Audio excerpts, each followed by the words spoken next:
Bueno, muy bien. Hoy vamos a ver un tema muy importante, como siempre creo yo, que debe ser el mensaje de la palabra de Dios. El tema de hoy se llama Tres cosas que necesitas cuando la vida se complica. Vamos a hablar de eso. Yo quiero iniciar con una pregunta y la pregunta que les quiero hacer es, ¿cuándo fue la última vez que usted sintió que la vida se le complicó? Voy a darles tiempo. ¿El cuándo? El viernes. En mi caso también fue en esa semana, a propósito, ¿no? El viernes, y mira Marcos, no, el esposo no se le complicó la vida. ¿Cuándo fue la última vez que a usted se le complicó algo? Quiero que pensemos en eso. Bueno, yo les voy a contar mi experiencia. El miércoles pasado, a propósito, fue uno de los días donde yo sentí que fue un día complicado para mí. ¿Por qué? Fue un día para mí complicado, porque después de tener el tiempo de oración aquí en la mañana, fui a llevar a Marta, pues a propósito, por urgencias, por todo el tema del dolor. Y creo que la mayoría de nosotros sabemos lo que es ir por urgencias, ¿cierto? Uno va y entonces hay que esperar. Ella iba muy adolorida. Llegamos allá, uno quiere que lo atiendan como rápido, y pues ellos tienen que atender de esa manera. Esperamos un rato, estábamos ahí como a las 8:30, porque pensábamos si íbamos y no, hay que ir, tenemos que ir a ver qué te dicen. Y llegamos allá, y bueno, al rato, como a la hora y digamos media hora y algo, la pasaron, la aplicaron unas inyecciones para en la parte muscular, y luego le dijeron, salga y espere otra vez. Y ese salga y espere otra vez era 9:30, 10:30, 11. Y a las 11 y algo me llama alguien a propósito de acá, que venía para acá, para la sede, a mirar el tema eléctrico para conectar el videobill. Entonces yo decía, ¿yo qué hago? Tenía las llaves, y Gonzalo también me llamó, y entonces digo, no, listo, ¿qué hacemos? Me esperas acá y yo voy, porque si no, esa persona es una persona que luego nos dice, no, en una semana, 15 días. Entonces yo me vine para acá, la dejé a ella, ya ella estaba que se iba. No, esto me duele muchísimo, pero yo vine acá, hablé rapidito. Gonzalo yo creo que no me dio cuenta, pero Gonzalo como que quería hablar un poco más. Bueno, Gonzalo, luego hablamos, ¿cierto? Pero hablamos con el eléctrico, luego me fui casi mediodía, y cuando llegué allá, le digo, no, yo no me aguanto más el dolor, vámonos. Entonces nos devolvimos para el apartamento. Luego yo dije, pues bueno, hay que comprar almuerzo. Salí con Hanna rápido a comprar, fuimos a comprar el almuerzo. Y de esas cosas de la carrera, que yo dije, no, 3 almuerzos. Cuando llegué a la casa veo que solamente hay que 2 almuerzos. ¿Cómo así? ¿Solamente trajeron? Sí, no, pues miraremos a ver cómo pedimos el otro, pero yo ya estaba en crisis, ¿no? Porque ustedes saben que generalmente yo tengo que reconocer que la mayoría de los hombres somos malos para todo este tipo de cosas, de estar pendientes. Yo siempre he creído que las mujeres nacen como un espíritu de médico y de enfermeras tremendo, porque son buenas para estar pendientes de muchas cosas a la vez. Y entonces yo recuerdo que, claro, entonces yo me puse mal, y bueno, no, luego ahí miramos qué comemos, ahí comimos rápidamente. Y luego más adelante en el apartamento se presentó una situación con los baños, un daño en los baños. Hanna sabe de qué estamos hablando. Entonces, una situación con los baños, y entonces, claro, miren lo que pasó con los baños. Entonces yo fui entrando en crisis. Claro, nos va a tocar pagar esta circunstancia, porque usted sabe que el tema de los baños es un tema delicado. Y cuando yo empecé a ver todas las cosas que se fueron sumando, obviamente eso generó tensión en la casa, ¿cierto? Generó tensión con la flaquita, en mi caso. Claro, mire, y entonces todo ese día, y yo recuerdo que cuando llegó la noche, yo no estaba bien, ¿cierto? Pero tenía ante Marta aquí, ¿cómo estás? No, bien, mi amor, ¿no? Pero yo no estaba bien por todas las, que pueda que para algunos de ustedes sea una bobada, pero para mí fue un día incómodo, fue un día difícil, porque no la habían atendido bien, porque todavía seguía delicada, porque había tenido que ir y otra vez volver por el tema del almuerzo, por el tema de lo que había pasado en el apartamento, por el tema de los baños. Y yo recuerdo que yo llegué, y cuando ya era la noche, yo hace algunos meses tengo un hábito que he tomado hace algunos meses, y es antes de acostarme, trato de leer, de cerrar también el día leyendo algún versículo. Y entonces yo le dije, Señor, tengo rabia, pero necesito que me hables. Y entonces fui y leí un versículo de una guía que yo tengo para las noches y me encontré con el versículo que vamos a leer hoy y que es el punto de partida de la enseñanza de hoy. Dice Romanos capítulo 12. Vamos a ver un tema muy sencillo, pero que creo que va a ser de mucha bendición para nosotros. Dice Romanos 12, gozándose en la esperanza. Luego, ¿qué dice? Dice, perseverando en el sufrimiento, dedicados a la oración. Eso fue lo que yo leí. 10 de la noche, antes de acostarme a dormir, en medio de la lámpara que ya estaba tenue, y leí eso, que fue para mí la enseñanza, un día complicado. Y cuando hablamos de los días difíciles o cuando hablamos de los problemas, nosotros tenemos que entender una cosa, y es que los problemas no le llegan a uno a veces de uno en uno, sino que a veces, ¿cómo le llegan? Un día. Yo siempre digo, todos quisiéramos tener, que ojalá Dios, yo quisiera que ojalá Dios en diciembre me dijera, bueno, Ferney, esos son los problemas que vas a tener el próximo año. Yo quisiera tener la lista de problemas que vas a enfrentar el año que viene y yo me prepararía, pero no sucede así. La realidad es que Dios no hace eso, los problemas nos llegan de un día para otro, los problemas no nos avisan, muchas veces llegan todos juntos como le pasó a Job y muchas veces llegan y no nos piden permiso. Los problemas no nos piden permiso, desde las cosas más sencillas hasta las más grandes.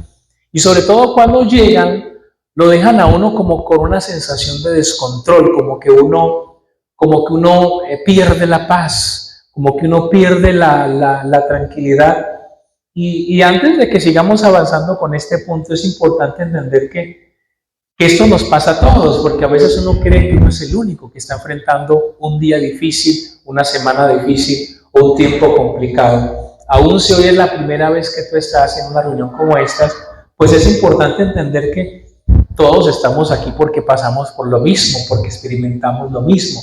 Es más, cuando uno va a la Biblia nos enseña que dice en Juan 16:33, en el mundo ustedes van a tener aflicción, dificultad. El mensaje es que muchas veces hay personas que le dicen, mire, si te haces cristiano no vas a tener dificultades. Y la realidad es que no es así. Si a alguno de ustedes le dijeron, mira, si te haces cristiano no vas a tener problema, le mintieron, porque eso no es lo que dice la palabra de Dios. La Biblia nos habla de los problemas, pero lo más importante es que Dios y su palabra, y es con lo que, una de las cosas con las cuales yo quiero que nos quedemos, es que nos enseña a cómo atravesar el problema. Insisto, la Biblia no nos dice que no voy a tener problemas, pero sí me dice yo cómo puedo ¿qué? Atravesar el problema, la circunstancia. Romanos capítulo 12 nos muestra un poquitico el contexto de algo. ¿Y cuál es el contexto de Romanos capítulo 12? Y es Pablo hablándole a los romanos, en especial a los judíos y gentiles que estaban allá, que era necesario que tuvieran una mejor actitud frente a las circunstancias de la vida. Romanos capítulo 12 es la transición donde Pablo, después de hablar de mucha teología, le dice, bueno, ahora hay que vivir de esta manera. Entonces Pablo les habla del amor, de la hospitalidad, del servicio, pero luego Pablo les habla de qué hacer cuando ellos enfrentan días difíciles. Y ahí es donde suelta Romanos capítulo 12, que le dice, gozándose en la esperanza, perseverando en el sufrimiento, dedicados en la oración. La versión Reina Valera dice, gozaos en la esperanza, sufridos en la oración, en la tribulación, y luego dice, constantes en la oración. Hoy vamos a hablar tres cosas que usted y yo tenemos que hacer cuando las circunstancias se ponen difíciles. Tres cosas que nosotros tenemos que hacer cuando la vida se nos complica, que va a ser inevitable. Y yo quiero que hablemos de la primera cosa que tenemos que hacer. Dice el apóstol, tienes que aprender a gozarte en la esperanza. Alégrense en la esperanza. Cuando uno lee como muy por encima, uno no lo alcanza a entender, por lo menos así me pasó a mí. Uno no quiere oír eso. Yo recuerdo que el miércoles en la noche era el pasaje que yo no quisiera haber leído, porque yo no estaba bien, estaba como triste, como mal, porque las cosas se habían complicado, pero Dios me dice, Ferney, tienes que aprender a qué, a gozarte en la esperanza. Entonces yo decía, ¿y qué es eso de gozarse en la esperanza? Cuando uno va a la Biblia, uno se encuentra con algo interesante. En la Biblia Dios habla más del gozo que de la felicidad. En la Biblia usted no encuentra tanto la felicidad. En la Biblia usted encuentra más el gozo. ¿Por qué? Porque la felicidad depende de cosas externas. Si tengo aquello, si logro esto, si tengo un buen trabajo, si tengo una posición X o Y, si estoy bien, eso nos da felicidad, viene de afuera. Por la Biblia nos habla del gozo, y el gozo viene de adentro. Dice, gócense en medio de la esperanza. Habla uno del gozo, pero luego habla de algo muy importante, habla de la esperanza. Y cuando hablamos de la esperanza, muchas veces nosotros, cuando uno escucha la palabra esperanza, la gente dice, ¿y cómo está la cosa? No, pues hay que tener esperanza. Ojalá que las cosas mejoren. Para mucha gente, el ojalá es que su esperanza. Pero la Biblia dice que para el cristiano la esperanza no es algo. Para el cristiano la esperanza es alguien. ¿Y la esperanza es quién? La esperanza es Cristo. Dice primera de Timoteo 1:1, Pablo, apóstol de Jesucristo, por mandato de Dios nuestro Salvador y de Jesucristo, nuestra esperanza. Entonces Jesús es mi esperanza. Dice Colosenses 1:27, Cristo, esperanza de gloria. Entonces en la Biblia, la esperanza no es un ojalá que las cosas mejoren.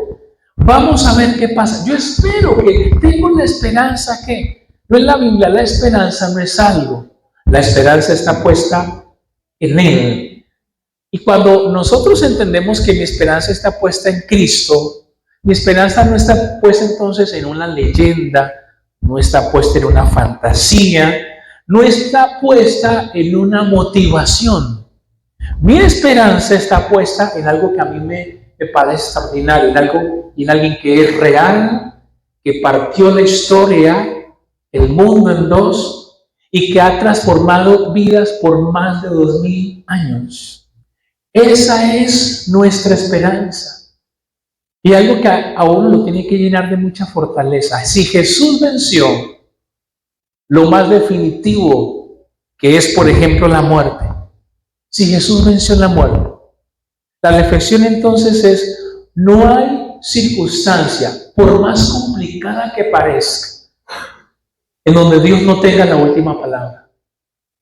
Y cuando yo iba entendiendo eso, yo decía, listo, Señor. Empezaba de alguna manera a tener paz. Porque si mi esperanza es Él, y Él venció, porque uno dice, no, pues de algo nos vamos a morir, lo más terrible es la muerte, y Jesús venció la muerte.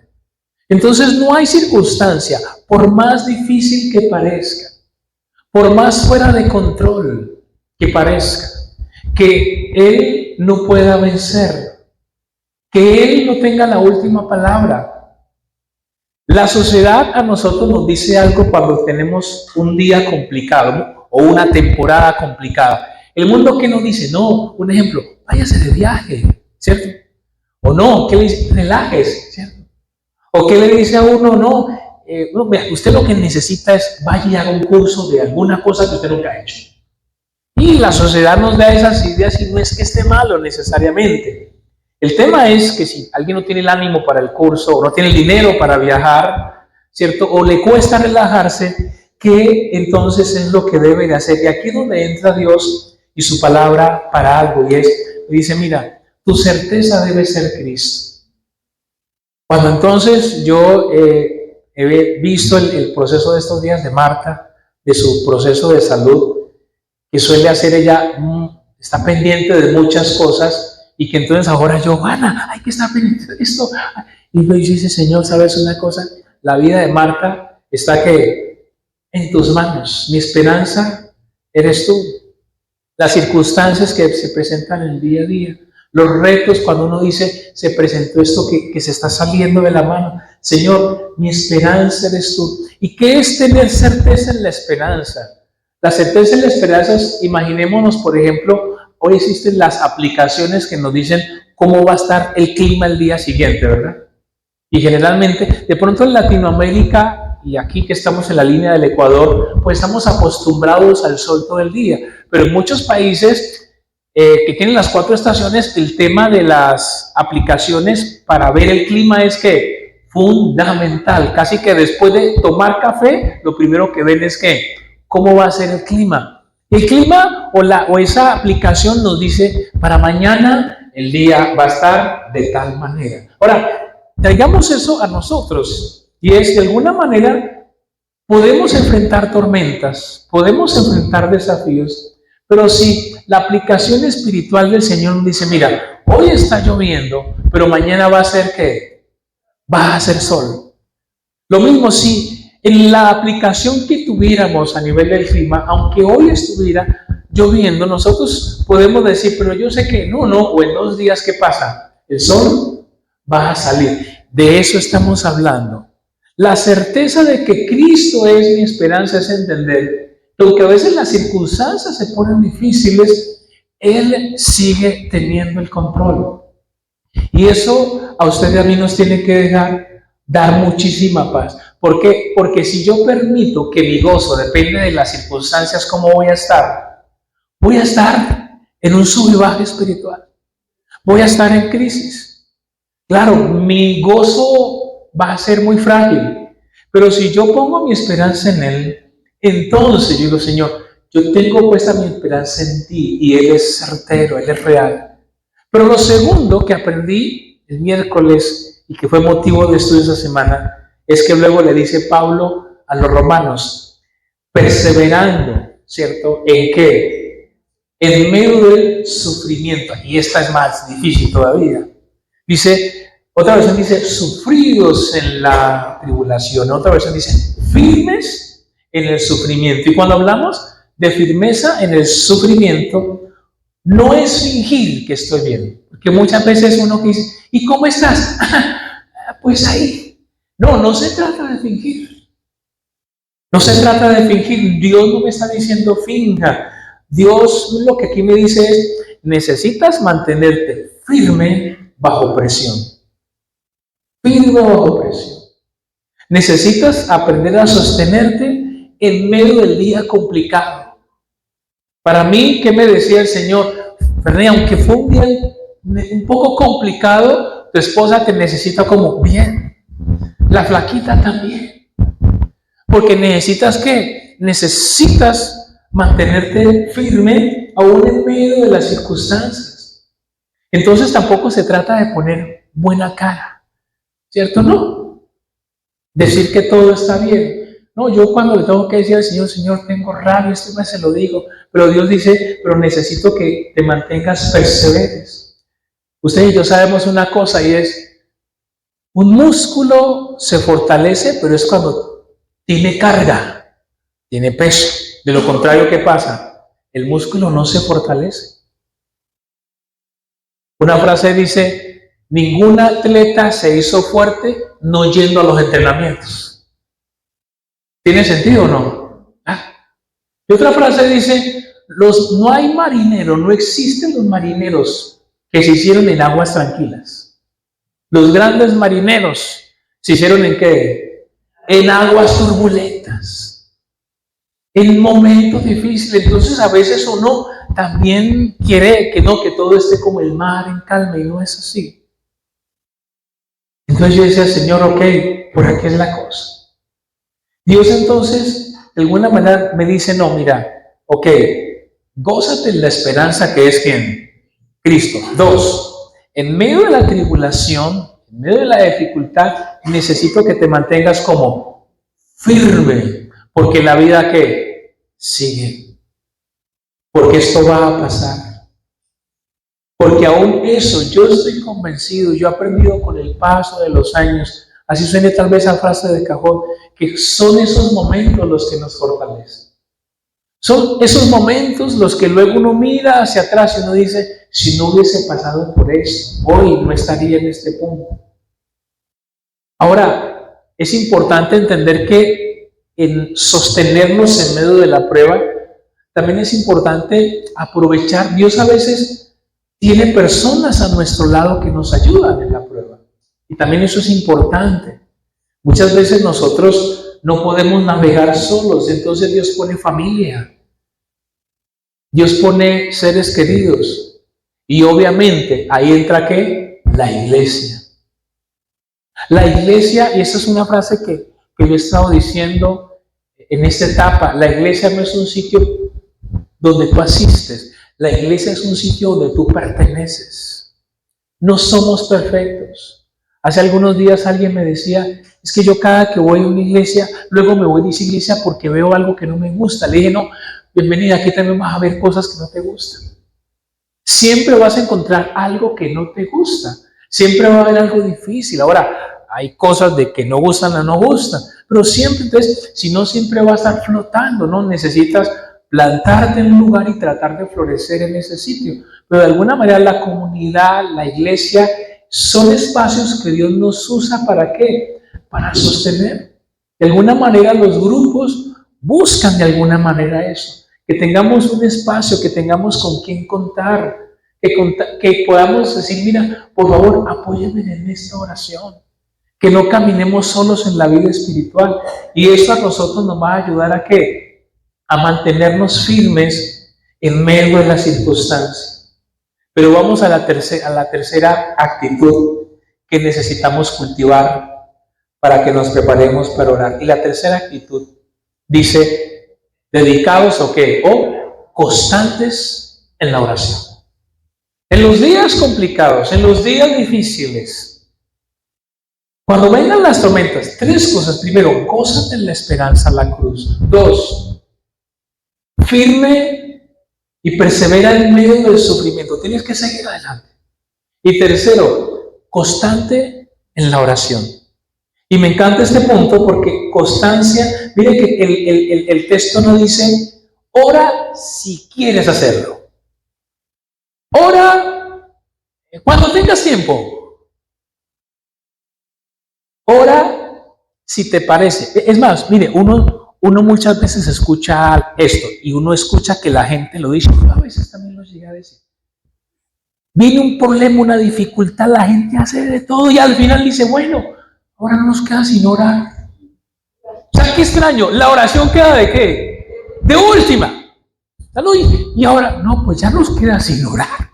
Y eso suena espiritual, pero ¿y por qué el orar no debió ser de primero? ¿Por qué no puede ser de primero la oración? ¿Por qué la oración debe quedar de que, bueno, no, ya esto se afectó y ahora nos toca qué? Pues a veces la oración para algunos queda de qué? Como último recurso. Cuando no debe ser así. La oración debe ser el primero y el último también. Y claro, hagamos lo que tenemos que hacer. Yo siempre digo, yo hago mi parte y Dios hace su parte. Yo hago lo posible y Él hace lo imposible. Pero dice el apóstol, constantes en la oración, que implica perseverancia, que implica continuidad, que implica con ganas o sin ganas, con sueño o sin sueño. Si quieres aprender a superar los momentos difíciles, tú y yo necesitamos permanentemente eso. Como yo siempre digo, ¿quiero yo siempre orar como líder o pastor? La verdad no. La gente a veces cree que no, los que predican siempre quieren orar y siempre se mantienen por allá. No, el que les diga eso les miente. No siempre uno quiere orar. No siempre uno quiere tener tiempos.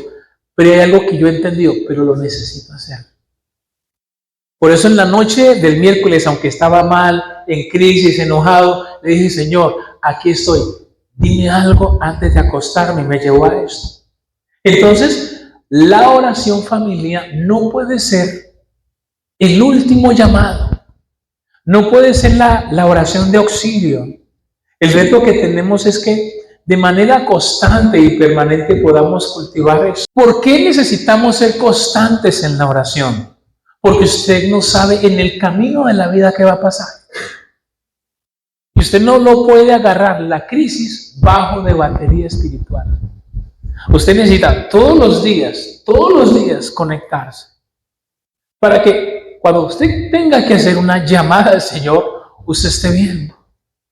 Usted se mantiene cargado permanentemente. Usted sabe que su celular, no sé, está en 20 o en 30 y usted dice, no, yo lo voy a cargar. Pues tiene que ser muy raro que usted, el 1%, usted, ay, salgamos como si nada. No, usted sabe que tiene que cargarlo. Y la vida espiritual es exactamente lo mismo. Si usted quiere enfrentar los días complicados, usted necesita estar en oración. Ahora, ¿cómo orar? Es tal vez lo más básico. Sencillamente, no se trata de una fórmula complicada. No se trata de a veces la gente cree que es algo reservado para cristianos que tienen mucho tiempo. No, la oración, y lo aprendíamos en estos días con un ejercicio de algo que estamos aprendiendo, por lo menos hay 3 cosas que usted puede, cualquier persona puede empezar a orar. Aprender a decir 3 cosas en sus tiempos de oración. 1, aprender a decir perdón. ¿Cómo orar? Aprender a decir perdón. Señor, perdóname por esto, por esto, por esto. Señor. Lo segundo, aprender a dar gracias. Señor, gracias por esto, por esto, por esto, por esto. Y luego, presentar necesidades. Hay 3, digamos, tips muy básicos para alguien que quiera aprender a empezar a orar, aprender a ponerse en paz con Dios, aprender a dar gracias y aprender a colocar sus necesidades. Por ahí empezamos nosotros en la oración, ahí empezamos. Y entonces Dios empieza a moverse de una manera muy especial. Familia, para que oremos entonces. Vuelvo a la primera pregunta, no sé cuál fue su último día complicado. Si no lo ha tenido, qué alegría. Si lo está teniendo, el Señor nos dice hoy, te dice hoy, solo empieza por 3 cosas. Empieza a gozarte en la esperanza. Sigue manteniéndote firme en medio del dolor. Va a desaparecer el dolor, a veces no desaparece, a veces se toma su tiempo, pero yo tengo que seguir firme. Y 3, lo que sostiene las 2 cosas es la tercera. Constantes en la oración. Para reflexionar entonces, 3 preguntas que les quiero hacer. ¿Cuál es el área de tu vida donde sientes que las cosas se han complicado? ¿Cuál es el área de tu vida donde sientes que las cosas se han complicado? La segunda pregunta es, ¿estás intentando resolver esa circunstancia difícil en tus propias fuerzas o estás yendo a Dios? Hoy yo no estaría hablando de esto si en la noche que pasó lo que pasó durante el día, que insisto, para alguien puede ser algo ligero, pero para mí fue incómodo. Si no hubiese ido en la noche antes de acostarme y decir, Señor, y listo, ya entendí. Tercero, ¿cuál fue la última vez que hablaste con Dios de manera sincera sobre ese problema? No solamente como para salir rápido del tema, sino, Señor, aquí está esto. Yo quiero que queremos entonces que le demos gracias a Dios.